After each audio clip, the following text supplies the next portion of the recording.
Today I am talking about Patrick Troughton. Why? Because Patrick Troughton. What's the occasion, you may ask? There isn't one. This is a channel where I talk about Doctor Who, and if the question is how much Patrick Troughton is too much Patrick Troughton, then the answer is not enough. So here we go. Do you like Doctor Who? Is life getting you down? Then just look at that face. Patrick Troughton is the man who helped keep the Doctor a household figure after William Hartnell's departure. And if you want some heartwarming record keeping of that passing of the torch, then go find the superb Mark Gatiss docudrama An Adventure in Space and Time, which was about the birth and tribulations of Doctor Who and its lead actor William Hartnell.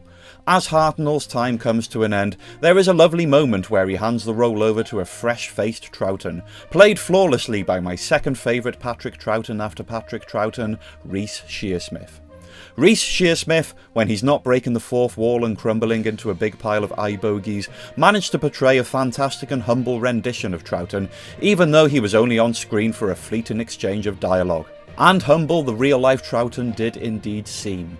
Between the 70s and the 80s, he reprised his role 3 times for all the Doctor Meets Doctor serials that occurred during his lifetime.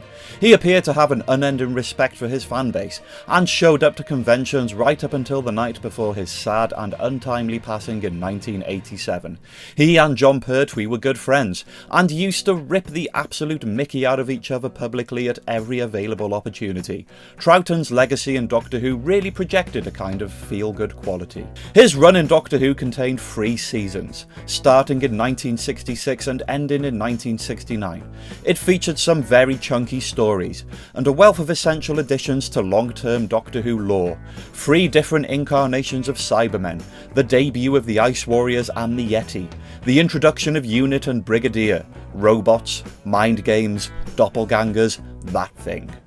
Some ultra-juicy Time Lord canon, the first ever reference to Gallifrey and the Doctor as a Time Lord, and finishing with a closing regeneration scene that would stand the test of time even today, if solely on the grounds that this lovable Doctor was, well, I've said it before, the Time Lords executed him. There's no other way of putting it. Can I go out on a whim and say that this run was perfect, or near enough to perfect given budget-restricted TV in the 1960s? That exciting mix of earthbound adventures to the otherworldly, the bizarre, the brutal and the scary. All well established in the first Doctor's era, but taken to a more refined level during the second Doctor's incarnation. In general, I think there is something very special about the black and white tenure of Doctor Who, and I will humbly admit that I have romanticised it to an extent. These grainy grey serials with their theatrically delivered performances, all those props that will have long crumbled to dust, the goofy experiments gone into its production, the imaginative maniacs who scored the music.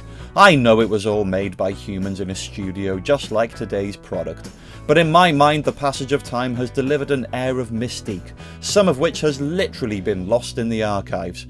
And as far as TV history goes, the black and white era is a treasure trove of mad ideas that have been miraculously captured and furthermore adored forever. And at the heart of all of this was the second Doctor. He was by no means the perfect hero. I mean, when was the Doctor ever, right? But looking back, I find the second Doctor's personality markedly complex for its time, and kudos to the way that Hartnell played the grumpy old intellect grandad to perfection.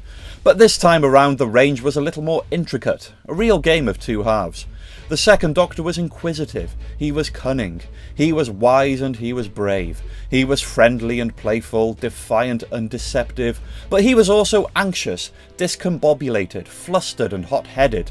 The second Doctor was young, barely preceded by a legacy of any kind, so besides having the advantage of being an alien who could fly a spaceship, he was often susceptible to the same level of antagonisation by monstrous forces as any one of his human companions.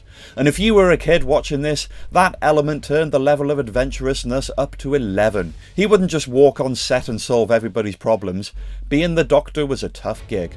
Troughton mastered the art of harnessing the Doctor's inner child, whilst avoiding any forms of petulance. He nailed this part, despite the fact that it was largely dissimilar to anything else he played during his career. You can run away from a Cybermen all cool and bullet time, or you can jump and yelp with shrapnel up your backside. You can square off in defiance at a Dalek, or you can take it for a dance. You could explore a new landscape with inquisitive mystique, or you can strip off to your onesie and go for a swim. You can be the kindest person in the universe, but also at the same time be a bit of a fool. No matter what currently occurs in the world of Doctor Who or where it may be headed in the future, the Second Doctor's legacy remains the gift that keeps on giving. An intense, boundless, irresistible archetype which set an eternally high standard. Troughton's performance has echoed through the ages across the Doctor's entire timeline. It remains the go-to place for inspiration, and at the same time, the seasons he starred in further cemented what it meant to be Doctor Who, and everything that has happened since owes a lot to it. If you love Doctor Who, then you know exactly how good Patrick Troughton's legacy was, and you don't need an occasion to celebrate something good, so I hope you enjoyed this vid.